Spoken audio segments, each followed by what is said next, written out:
Banana తింటున్నావా? నీకు chicken అంటే ఇష్టం కదా, నిన్న చికెన్ తెచ్చుకోలే కదా మనము, అందుకే నీకోసం చికెన్ చేస్తున్నా.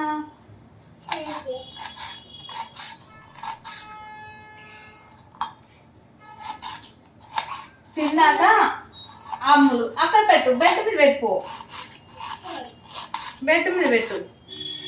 ఇగో ఇప్పుడు డాడీ వస్తుండు, మనం కొద్దిగాల రేషన్ షాప్లో రైస్ తీసుకున్నాం కదా, అవి తీసుకొని వస్తాము, సరేనా?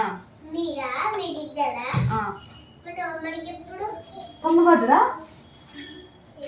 సౌండ్ ఏం పడ్డా అట్లా? నేను రాపిస్తాను, సరేనా?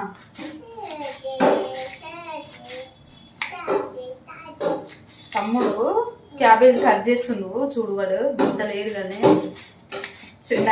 చాకులు పైన పెట్టాలి, ఇంకా వాడికి కనిపించేటట్టు పెట్టవద్దు. ఆనియన్స్ కట్ చేసుకుంటాం, వాటర్ వస్తా ఉంటాయి అసలు, ఇది ఇందులో ఉందా అని మస్తు వాటర్ వస్తాయి మనకి.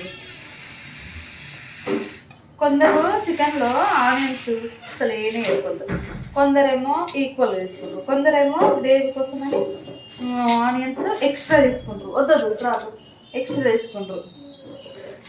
నాకు మాత్రం ఆనియన్స్ మరిన్ని ఉంటేనే మంచిగా అనిపిస్తుంది.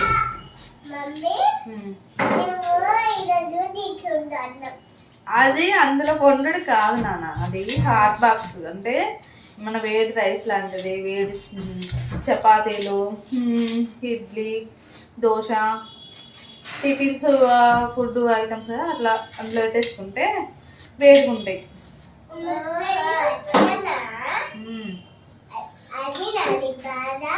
నా బాధ అది.